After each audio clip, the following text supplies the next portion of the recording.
abantu benshi bamuzi kwa makuru mabi abantu benshi bazi ngo ajya amaboko ngo na madayimoni yamuturiye ce qui n'est pas vrai ibintu vyakozwe n'umuntu ariko bakavyitira madayimoni nyene urumva yaravuye muri periode ikomeye cyane bigeragezo abantu rero ntibumva ingene nshobora gutumira Rose Muhando bivanye n'amakuru menshi bari babazi umuntu bano bitwa ngo nabakizwa afite tatouage ubyakira gute bifatwa nk'icyaha je kuri jewe nta commentaire no ndabishirako parce que nakubwiye umuntu wese afise ivyiyumviro vyiwe afise maybe l'objectif afise cyatumye ayishirako ico kintu cyatumye ayishirako jewe ntazi kandi kikaba gitandukanye n'ico jewe niyumvamo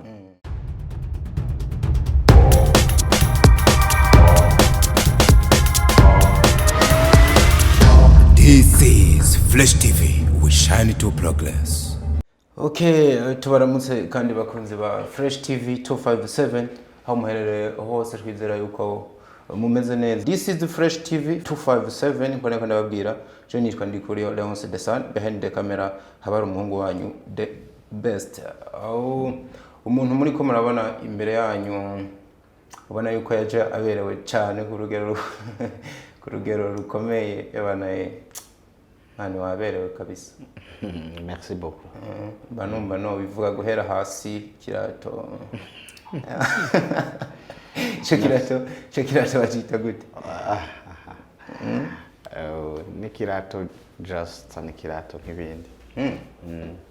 Eba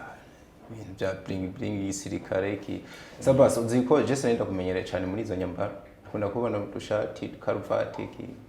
izo ni impuzu zo kuja gusenga ni impuzu zo mu manza ma evenement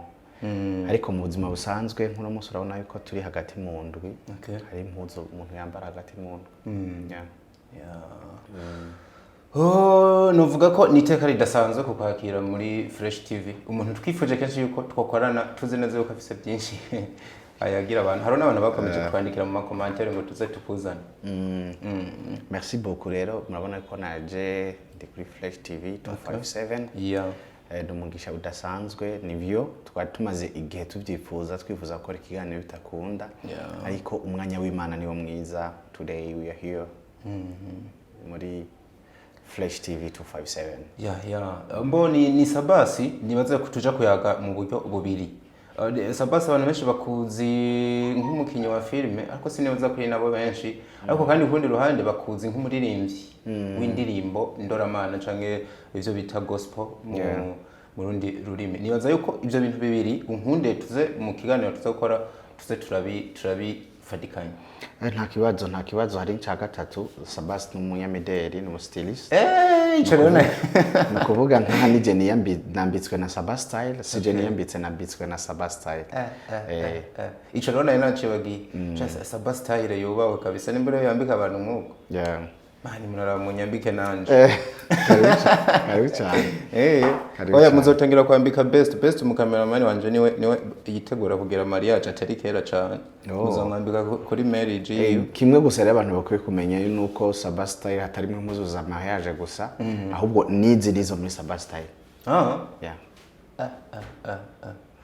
Bigenda gute ni urabona hari ukuntu ama fashion akora niko usanga menga biratandukanye murashobora kwiyumvirira umuntu style gushasha cyangwa muragenda mugashokinga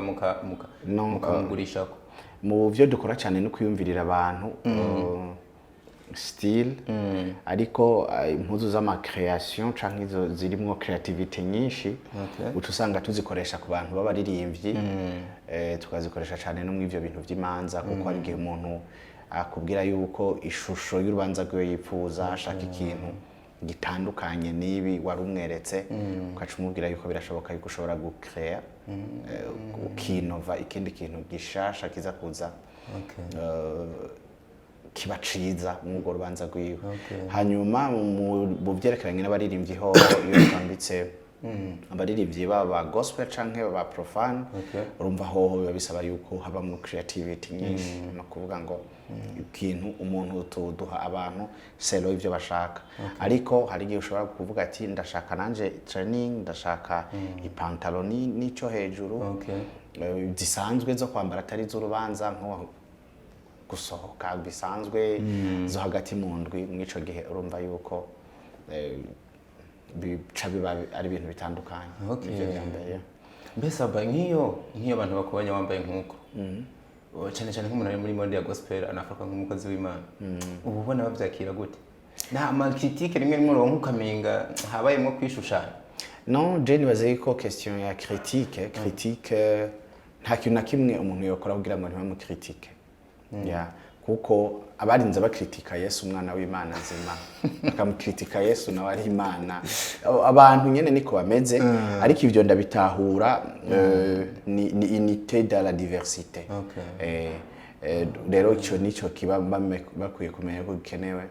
Mufise ivyimviro vy'iwanje, nawe the son ufise ivyimviro vyiwawe, best afise ivyimviro vyiwe, afise ivyo akunda, afise ivyo nkunda, nawe ufise ivyo ukunda. Rero ntibisobanurwa yuko ico wewe ukunda nanje ntegerezwa kugikunda, canke ico je nkunda nawe utegerezwa kugikunda. Rero wategerezwa kunyubaha, ukanyubahira ivyo nkunda, nanje nkakubahira ivyo ukunda. Kuko dusomye Bibiliya nambaye nikwije, nta bindi vyo kwiriwe, nta zindi commentaires zategerezwa, ariko nambaye ndiko ndahena canke nkaba nambaye ibintu vy'ibitera soni. Hari umuntu yambara ibintu ukabona nyene yuko yambaye ibintu vy'urukoza soni, ukabona ko umuntu yatituye imico, ukabona yuko umuntu vraiment si umurundi canke si umurundi kazi. Ivyo biba vyumvikana, canke ukabona ati nukuri urya muntu wapi ijya mpuzu vraiment nibere umukozi w'Imana. Sino kuvyerekeranye n'amacouleur umwe wese afise yakunda, sino kuvyerekeranye na style. Hari uwumva yuko kwambara jeans ari icyaha, hari uwundi nawe yumva yuko jeans udashobora kujyana gusenga, hari uwundi nawe yumva yuko meme naho yari umupasteur jeans yoja kubivuga mu butumwa. Bica bigenda biravana rero n'ivyo abantu bakunda, kandi rero wategerezwa kubimwubahira ukamutahura, ukumva yuko ntategerezwa kwambara ivyo wewe wambara, ntategerezwa gukunda ivyo ukunda, kuko we niwe nawe ni wewe. Wewe kunda ivyo ukunda nawe akora ivyo akunda, hanyuma namba muhuriza ku vy'ubwami bw'Imana mu handanye urugendo kuja mu ijuru. Bivuze yuko nkejo twokubona n'agatati waje wagateye tatuwaje kuko tayo nkunda nayo noshirako. Iyo ugikunda ariko wayishize ntayo nkunda sindayiyumvamo, sinumva n'impamvu noyishira ku mubiri. Uzimamvu nakoje kino kintu urumva rero nk'iyo question ikintu ntakunda ntiyumvamwo, ntumva n'impamvu coja ku mubiri wanje, nta n'impamvu none acishura. Reka ndakibaze mu bundi buryo. Nk'umukozi w'Imana canke nk'umuntu afise gutahura, afise kandi asoma cyane cyane mu bijanye no kwizera, iyo ubonye umuntu bano bitwa ngo nabakizwa afise tatouage, ubyakira gute? Bifatwa nk'icyaha? Je kuri jewe nta commentaire no ndabishirako, parce que nakubwiye umuntu wese afise ivyimviro vyiwe, afise maybe l'objectif, afise icatumye ayishirako. Ico kintu catumye ayishirako jewe ntazi, kandi kikaba gitandukanye n'ico jewe niyumvamo. Numva je ntoyishirako, wewe wakumva yuko ikimugera muri we yumva yuko wari sawa, nta commentaire ndamugirako, ndarabisha amaso nkahezagiza ingohe nkabandanya. That's it. Ni hatari nimba ni ibintu biba bigenda bivuga muri societe rimwe rimwe ndo ingize amahirwe nkaronka n'akaryo ko guhura n'abantu nka mwebwe, numva no bibabaza na cyane ko ahanini je nta nubwo abarije mashaka kubimenya, mashaka n'ubundi abantu badukurikirana mu buzima tubamwo bagenda bagira ukundi gutahura. So film actor ukaba no muririmbyi ukaba no styliste à la fois, ibi bintu ubibamwe gute, ubifadikanya gute kugira ku mpande zose ntibakubura? Ubwa mbere na mbere tuje ku vyerekeranye no ku styliste, akana kazi nakazi ka misi yose ndonderamwo umukate, karonderamwo n'ubufu bw'umwana. Urumva yuko iki ni gikorwa nk'abandi bose basanzwe bafise n'ibindi bikorwa basanzwe bakora. Hanyuma tugiye kuri kino gikorwa ca film n'indirimbo, ndabikombina vyose nkabishira muri evangelisation, parce que ama film yiwanje personnellement nandika ni film novuga ifilme ndoramana, ziba zifise inyigisho, inyigisho iri biblique ziba zifise inyigisho iri biblique simfa kwaduka gusa cyane nyinshi ziba zifise inyigisho iri biblique zidafise inyigisho iri biblique ziba ari izifise inyigisho ziriko ziratanga muri societe ariko kandi inyigisho nziza mbona yuko ariza gufasha societe. Par exemple duvuze filme ubuzima ni filme novuga yuko iri biblique cyane harimo ibintu byo gusenga kwa ariko tuje kuri filme umwansi ariyo yabaye ni ya kabiri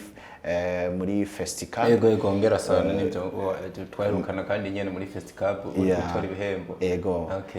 ni filme ifise inyigisho ijanye no gukura amaboko mu mpuzu, inyigisho ijanye no gukora, inyigisho ijanye n'ingene umuntu ashobora kubaho anagitegemea adependa kuri we no kuvuga ngo agakora akihangira ibikorwa canke imirimo ishobora gutuma yibeshaho. Rero urumva byose swat kuko nzi yuko ndahari kugira ngo ushobore gufasha n'abandi canke gufasha igihugu mu bijanye n'iterambere. Igihugu gishobora kuba gifise umugambi canke integuro kanaka sabas akaca yiyemvovingamo akajamwe kugira ngo nawe ya public afise babantu afise ashobore kubahimiriza gukunda cya gikorwa. Ivyo navyo umva yuko nk'umupatriote ni ibintu mba ntegerezwa gukora. Hanyuma tuje kuri bino vya gospel umva ni ya evangelisation, indirimbo ni evangelisation, iyo ndabirimwo mba ndi mu kintu kimwe citwa evangelisation ariko ifise novuga ngo branche zitandukanye. Hamwe ndiko ngira evangelisation mu ndirimbo, ahandi ndiko ngira evangelisation sinasohoye indirimbo ariko turiko ugasanga ndiko nkorana n'abandi baririmbyi. Par exemple mwarabonye yuko mu kwezi kwa kane gushira kwa gatanu twakoze edition ya kabiri itarajya umuririmbyi. Urumva nk'ico abantu ntibaba bambonye muri studio canke ngo babone ko nasohoye indirimbo ariko ndi mu bikorwa by'uburirimbyi aho duhurira hamwe n'abandi baririmbyi batari bake kugira ngo dushobore gushigikirana dufashanye twigire hamwe ibibazo bihanze umuziki wa gospel mu Burundi ariko kandi tube n'abandi bashobora kubitorera umuti. No kuvuga rero ivyo bintu sinda bikompara cyane ni evangelisation. Ico nca nkora no kumenya ngo uno mwanya ndakora iki hanyuma undi mwanya ndakora iki. Par exemple nk'ubu turiko turashootinga filme ubuzima part 6 igiye kuza vuba igice ca gatandatu ca filme ubuzima. Abakunzi ba filme ubuzima mwakuze filme ubuzima igiye kubandanya. Tumaze imisi turi muri shooting kandi vuba tugiye kuba twahejeje ariko hamwe n'ivyo nari maze n'imisi no muri shooting mu bintu vyerekeranye n'indirimbo. Mwarabonye yuko tumaze imisi 11 gusa turekuye indirimbo fungua milango, indirimbo nakoranye n'igihangange niko no vyita icyamamare Rose Muhando kuva mu gihugu ca Tanzania. Ni indirimbo imaze imisi 11 ariko kandi hari n'indi ndirimbo nayo tumaze guheza no gushootinga nayo nigiye kuza vuba. No kuvuga ngo ndamenya uno mwanya nkora iki n'undi mwanya nawo nkora iki ariko tubishojwe n'Imana. Murabizi yuko n'uburyo bwo gukora bino bikorwa ntabwo aba ari ikintu coroshe. Man ibyo naringiye kukubaza rero byose wanabimaze kuko hari ukuntu ubugiriye kutanga n'impanuro. Nibaza yuko benshi baba bariko baravyumva ariko kandi werekana n'ibikorwa byawe ahantu bigeze. Nibaza ko icanya mukuru n'ubundi nashaka kugera ko ni collabo iriko iravugisha abantu ya Rose Muhando ku ndirimbo muherutse gushira ahabona wita fungua milango. Ni Rose Muhando nkuko warabivuze ni gihangange koko birazwa benshi muri twego n'umunsi dukurikirana umuziki twakuze tumufana dukora twumva aririmba. Ni umuntu uravye n'amateka yiwe n'abantu benshi novuga muri Afrika y'ubuseruko bifuza amakorabo kuri we. Ndashaka kumenya ese wowe korabo ya Rose Muhando wayironse gute? Kuronka kolabo byavuye ku bucuti twagiraniye muri 2020. Muri 2020 niho twatanguye kuvugana neza na neza. Ndibuka yari periode nashaka gukora mariage. Hanyuma yemera kuza mu bukwe, yemera kuza muri mariage yanje. Ndavuga ati rero kwaje muri mariage ntivyogenda uko ari nk'umuririmbyi akomeye nk'uku aze muri celebration ya mariage gusa. Hajya kuri mariage yawe Muhando yaraje? No, yari censé kuza. Yari censé kuza hanyuma baca baba mu bindi bikorwa igihugu kiramukenera acaja mu ivyo bikorwa bari mu bintu vy'amakampanye. Hama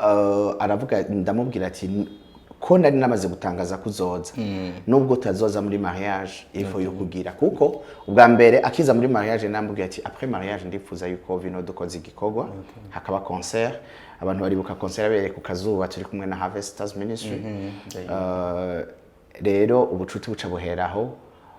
tuca tuba bagenzi aho nyene acavaho mu iyo concert anyemereye collabo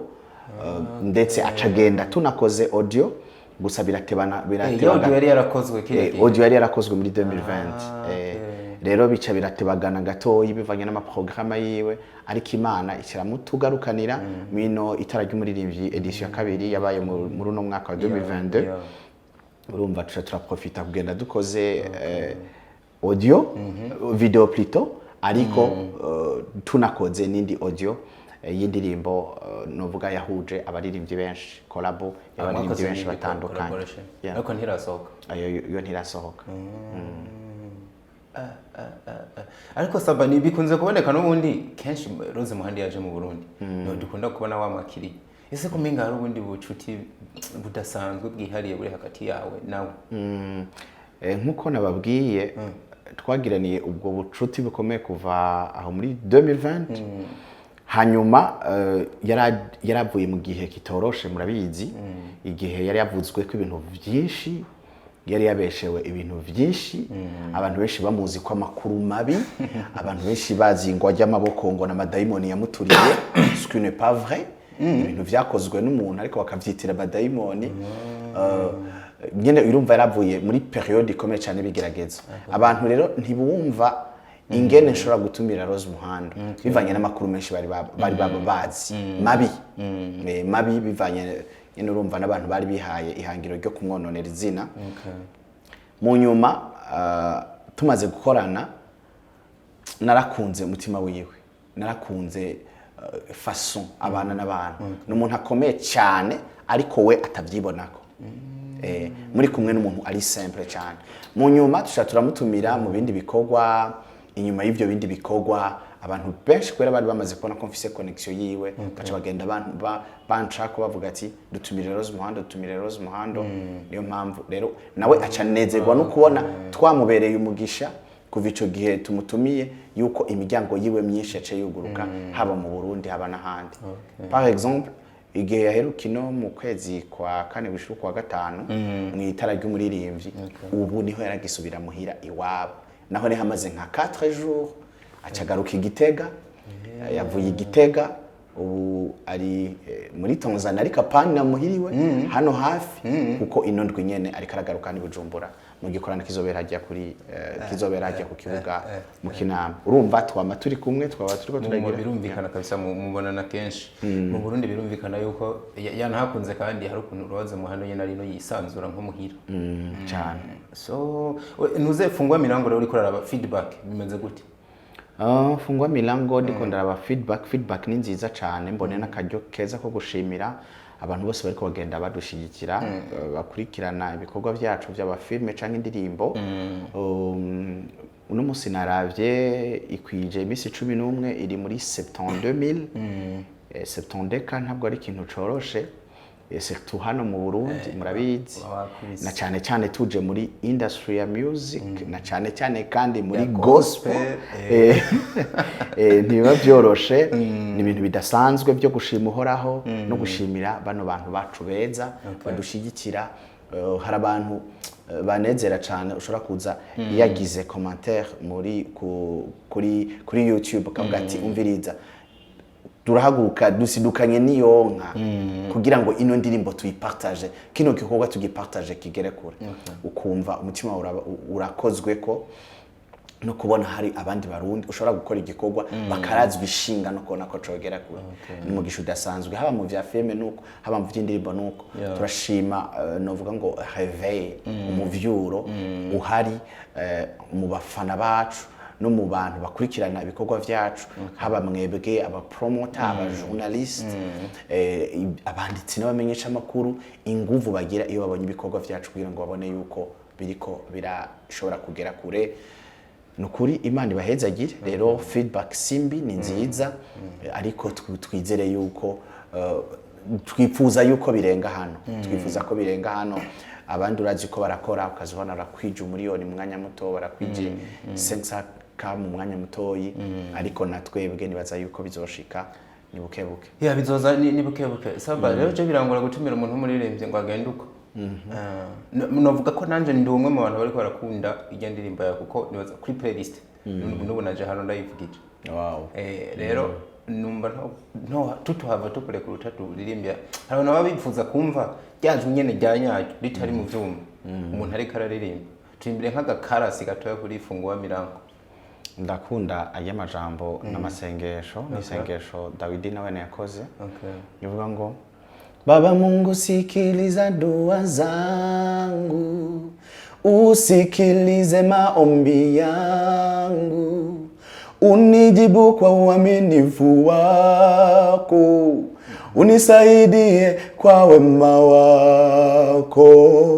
fungua milango Baba fungua milango Baba yangu fungua milango Baba kabisa kabisa nivyo ino ndirimbo ndayikunda cyane ni indirimbo y'isengesho ni indirimbo y'isengesho yo kwinginga Imana yugurure hariho byinshi bavyaruga mu buzima bwacu ivyo tuba twari twiteze kubona bikanka ubuzima bw'iwanje je nyene n'ubuzima n'abantu bose bariko baradukurikirana isengesho ryanje uno munsi nuko igihe cyose cyangwa umwanya wose wumvirije ino ndirimbo fungwa milango ya baraka hagira ibintu vyuguruka kuko zino ndirimbo turirimba so kwinezereza gusa so gutamba gusa ahubwo ziherekejwe n'ubushobozi budasanzwe bwohora Imana mwico gihe umwanya turiko turazumviriza cyangwa umwanya turiko turaziraba twizera yuko hari impact hari ikintu zitegerezwa gusiga dufise intahe nyinshi z'ibikorwa Imana yakoze biciye muri zino ndirimbo rero mwino ndirimbo fungwa milango ya baraka nja kuri channel ya Sabas Burundi uyikurikirane kandi cyo ndagusengera umwanya uri kurumviriza ino ndirimbo fungwa milango ya baraka imiryango yari yarugawe yuguruke mu izina rya Yesu aho vyari vyaranse kushika uhashike mu izina rya Yesu ivyo vyari ibintu vyari vyaranse kushikira ngo ufate ubifate mu izina rya Yesu aho vyari vyaranse yuko ugera uhagere kubw'ubushobozi bw'Imana rero ino ndirimbo igira ikintu ikoze mu mutima wawe ariko kandi igira n'ikintu ikoze mu buzima no mu kubaho kwawe bana asante sana kabisa ibanda nyugurura imiryango no kuri Fresh TV 257 yego cyane aho ujya ugize gucuka ukanadusengera nariko twakiriye ni ukuri so Sabasi novuga uno munsi uri kuraja mu bantu ko kwita nk'aba legend kuko byanka byakunda ino industry uyimazemo igihe ndashaka kudukorere analyse gato haba kuri secteur ya movies no kuri secteur n'ubundi ya music uri kurabibona gute uno munsi ugereranije naho we wahereye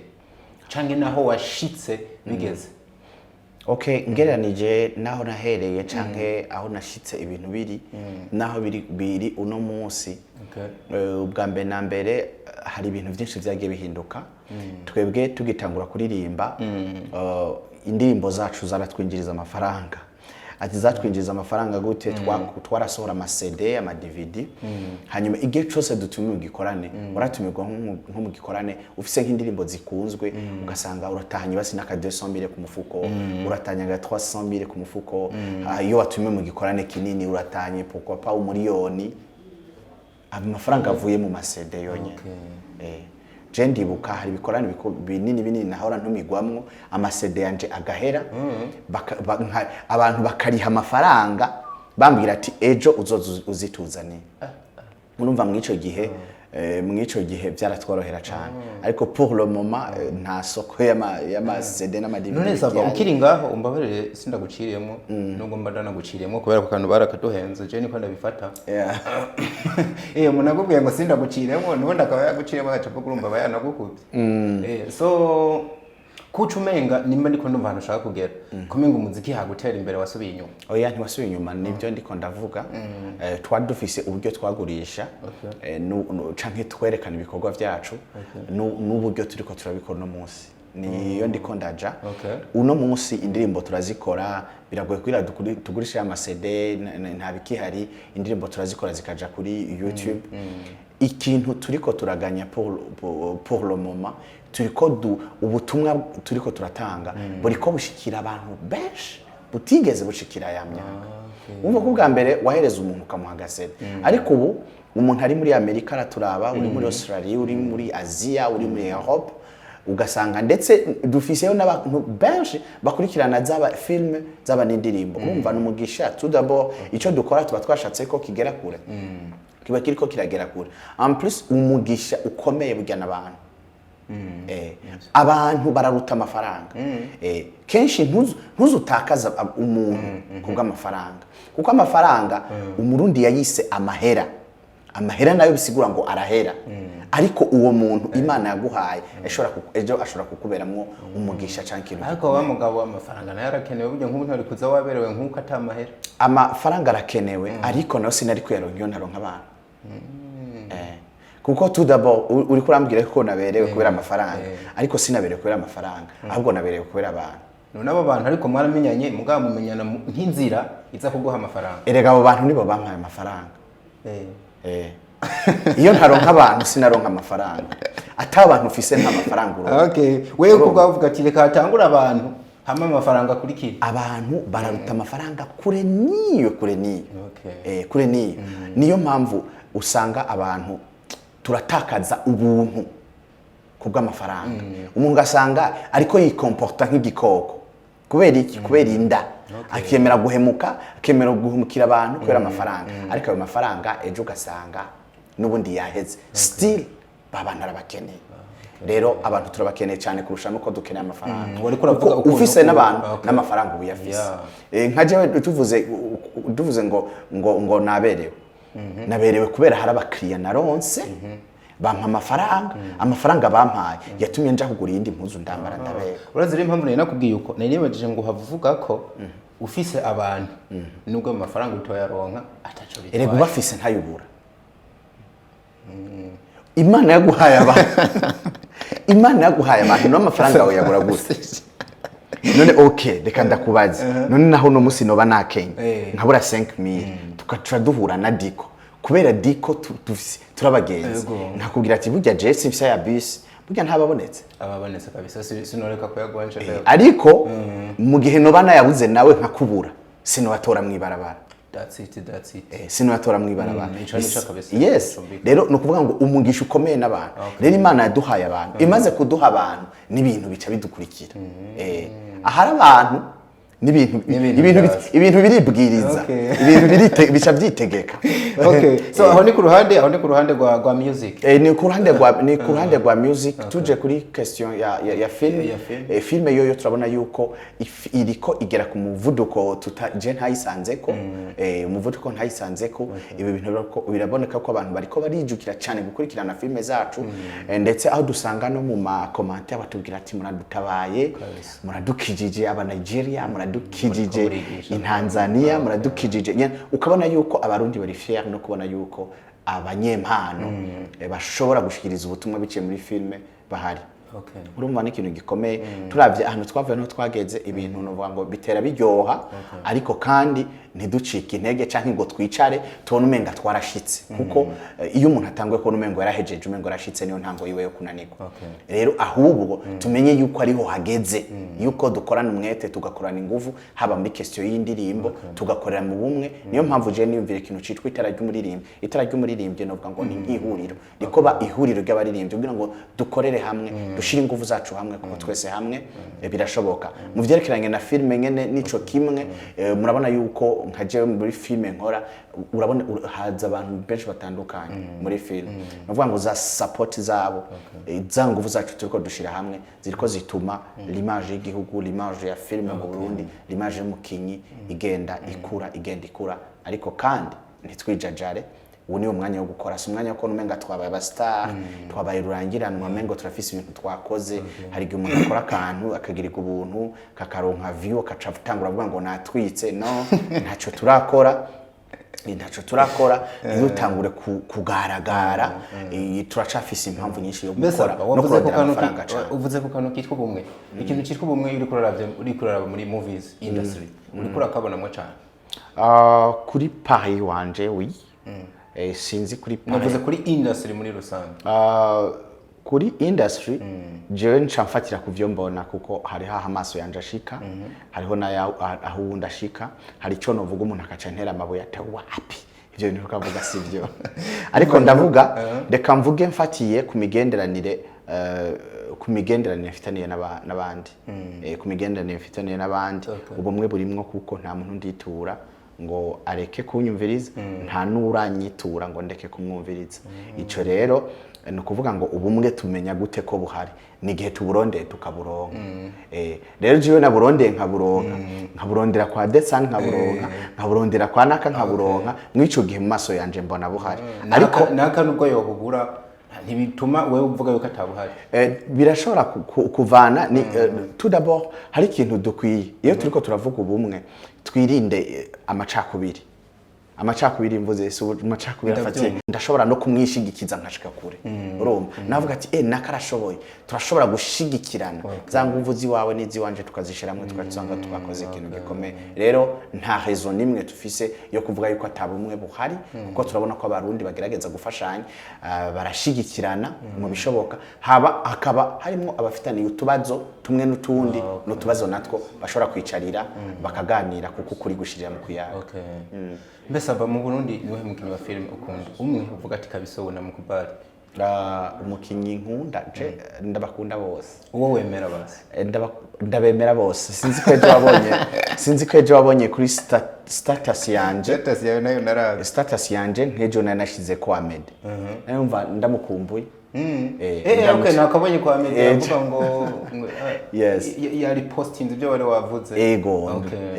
ndavuga ko ndamwemera turafise benshi ariko turafise n'abandi bafise aho bamaze gushika cyane none ntibishika mwebwe namwe mugafana na hagati yanyu yes nkaje abakinyi nka bose ndabafana aho ratubesha nukuri abaratubesha nta kuntu ushobora gufana bose hari umuntu usanga ufana ukanamubona nk'icitegererezo nubwo musangiye akazi mbe urabizi hajya abakinyi urabona ko mwese abafise character yiwe ahantu ego nubwo dushobora gukina nyinshi ariko hari ikintu usanga umuntu amukundira urumva hari umuntu uvuga ati ari hole ibintu biteye ikigongwe nuca nja kurondera fani ari ibintu bisaba ubwasase noja kurondera Belize noja kurondera Grace ari ibintu bisaba igipfunsi noja kurondera Nsoro ari ibintu bisaba yes urumva en fait uraba umwe wese uramufana untuze yiwe ariko rero nibuke kuvuga umuntu yitwa John K kuko novuga ngo ahagejeje film nk'umurundi twese turacari inyuma yiwe turacari inyuma yiwe haba mwabavyemera haba nabatavyemera John K ararenze n'amaze gushika ntantu novuga ku yindi ntambwe ikomeye kandi I wish yuko tugirana collabo na John K parce que n'umuntu amaze gushika kure amaze gukinana n'abantu benshi abantu bakomeye amaze kuronka ama award akomeye amaze gukina filime nyinshi kandi zimaze gukundwa zimaze ku rwego international ngira nk'abaravye nka Cops Enemy barabonye yuko yarimwe abakinyi benshi batandukanye bage bakinyi bakinanye twese ni wish yacu yo kubona turiko turakinana na ba Van Vika ba Wema Sepetu n'abandi rero umva ndamukeza cyane ndamutera n'intege ndamubwira ati bro ewana ubandanye kabisa kandi respect ukoko vyiza uri kurakora na cyane uzuribuka les artistes aba actor plutôt aba actor bari inyuma yawe ubona bari kora vyitwaramwe neza ndazi ko iyo umuntu amaze gushika kure abafise ibindi bintu vyinshi amaze kubona abandi batarabona we need you so much brother John K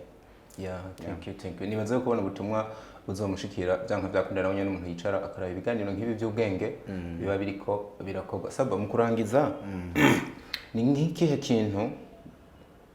cinyungu canke se no kwita nka experience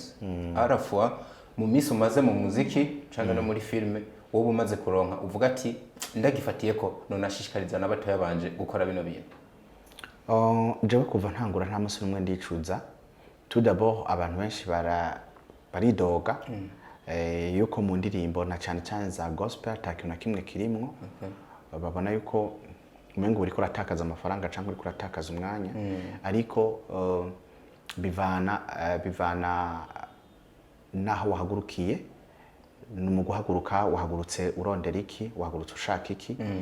ico waje kurondera uri kukirondera gute. Nakuvuga ngo hari umuririmbyi wa gospel, reka nibaze kuri gospel cyane kuri izo ndirimba. Hari umuririmbyi wa gospel ahaguruka ashaka celebrity, nyene amenyekana cyane. Hari undi haguruka avuga ati je bino bintu ndabona umengo yararose amafaranga, nanje ndashaka amafaranga. Hari n'undi haguruka yumva yuko yahamagawe n'uhoraho kandi afise message atari gwiwe, kubera twebwe ntiturimba message iwacu, turimba message Imana ishaka kuvugana n'abantu. No mu kuririmba urabanza kuvuga ati Imana nkora iki, ndirimba iki, ubwoko bwawe bushaka iki, abantu ba muri kino gihe no vuga iki, isengesho no basengera muri ino ndirimbo ryo birihe. Murumva mwico gihe rero nakubwiye yuko bivana n'ingene umuntu yahagurutse, ico hagurutse urondera wakirondeye gute. Kuko namba wahagurutse muri gospel ishakamwe amafaranga, nibaze ko hariho uburyo amafaranga arondegwa. Ucutegerezwa kuraba mbega ko nagurutse nshaka amafaranga, uburyo ndiko ndakora nkora nk'umuntu ashaka amafaranga. Nyamba wahagurutse ushaka kumenyekana, mbega uri kurakora ivyo tumumenyekana. Namba wahagurutse kubw'ubwami bw'Imana, ese uri kurakora ibikorwa nako ari iby'ubwami bw'Imana, wumva yuko sobuja ariyo Mana yo mwijuru irikira kunezererwa, irikira avuga ati uno muntu ntari kagenda nk'uwirungitse, ariko kagenda nk'uwo jewe narungitse, ariko atanga message atariyo yibwiye, ariko atanga message jewe nyene namuhaye kugira ngo abwire ubwoko bwanje, abwire abantu banje. Aho rero niho bishobora gupfira canke bigakirira. Ushobora kugira amahigwe bivanye n'ico wagiye kurondera n'uburyo wakirondeyemo, kuko amafaranga afise uburyo aronderwa, kumenyekana afise ukuntu bironderwa, no gukorera Imana bafise ukuntu navyo ne bikogwa. Rero hari igihe abantu babicanga ivyo bitatu ntibamenye kubisobanura. Iyo unaniwe kubisobanura byose biragenda bigapfira mu nzira, ukaburana kimwe, kuko nawe wahagurutse ata objectif. Wahagurutse nawe utazi ico urondera. Wahagurutse umengo nyene ugiye gukora nkuko abandi bariko barakora. Erega umuntu yotonda mu kazi akaja mu kazi atanditswe agakora, abanditswe nibo bahembwa. Wewe kubera atanditswe hageze aruka ati ati nakoze none gashawe wewe ko atakazi twaguhaye, wewe kutanditswe uri ku reclama iki. Rero ilifo yuko umuntu wese ari muri gospel amenya ivyo bintu bitatu, ukacumenya n'inzira kimwe cose utegerezwa kugitwara. Rero kuri jewe sinicuza bivanye nuko nahagurutse mfise target. Iyo target nahagurutse mfise niyo ndiko ndashika ko problem. N'ibintu bisaba ko ujumpinga usimbe ako kanya ubibigurukiyemwo. Ahubwo ni ibintu birashoboka bikaba ari ibintu bisaba yuko ugenda etape par etape. Nka jewe nifatiye kwa karorero kuko nahagutse kubw'inyungu z'ubwami bw'Imana, namenye yuko Imana ishobora gukora uko ishaka ku mwanya wayo, ntegerezwa kuba umuntu yihangana akarindira. Nahora mfise indoto yo kuvuga ngo je nzokorana n'abarimbyi bakomeye, nkabwira abantu ngo je nzokorana indirimbo na Rose Muhando, hanyuma abantu bakaca bakandaba kasabasi bakabona nyine nega akavuga ati sha wewe naho utanwa inzoga birashoboka ngira wanyoye urutuku. Yes, ariko uno musi ndiko ndabibamwe, ariko sinigeze numva ngo no forcinga, kuko narigeze kumurondera Rose Muhando mbona umengo wapi. Narigeze kumurondera kuri Instagram, ndamurondera no kuri WhatsApp, ariko kumbe siwe twavugana n'umu manager wiwe. Mwico gihe rero urumva ntivyigeze bigira impact. Nca ndicara je ndatekana, umwanya w'Imana ugeze ibintu vyose vyaciye. Ariko wicaye ugumukora. Yes.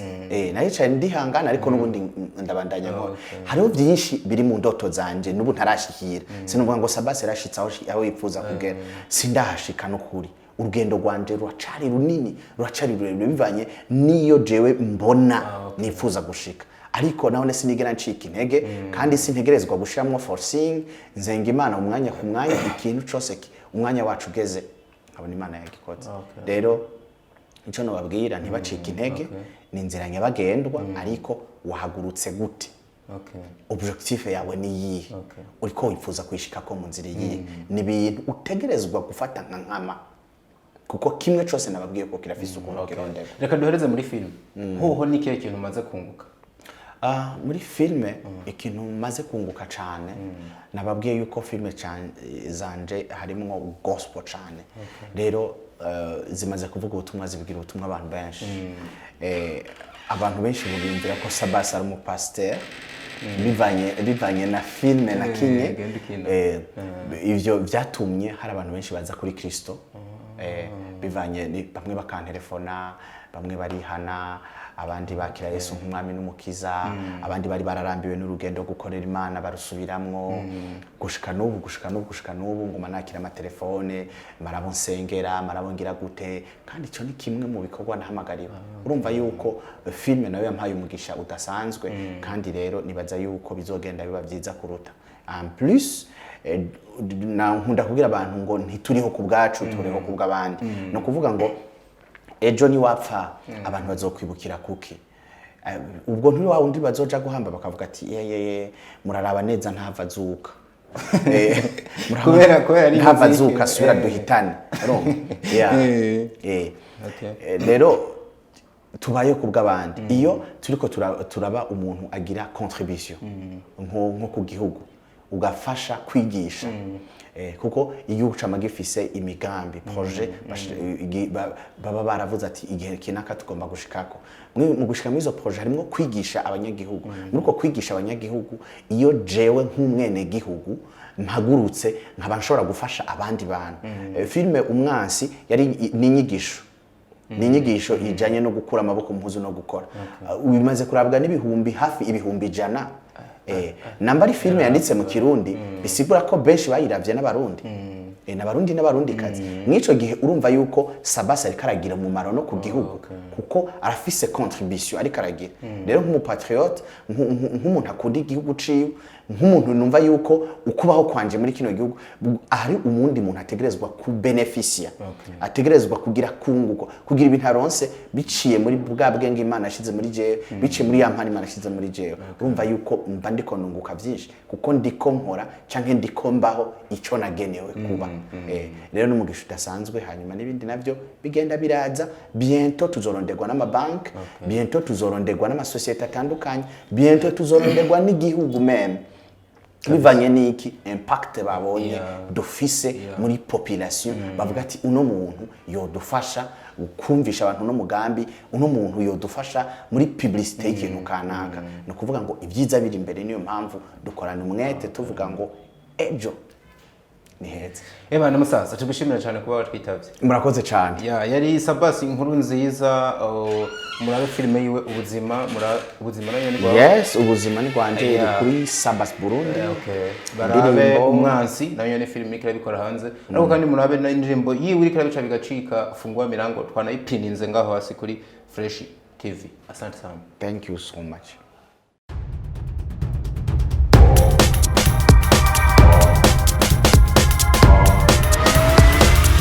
This is Flash TV. We shine to progress.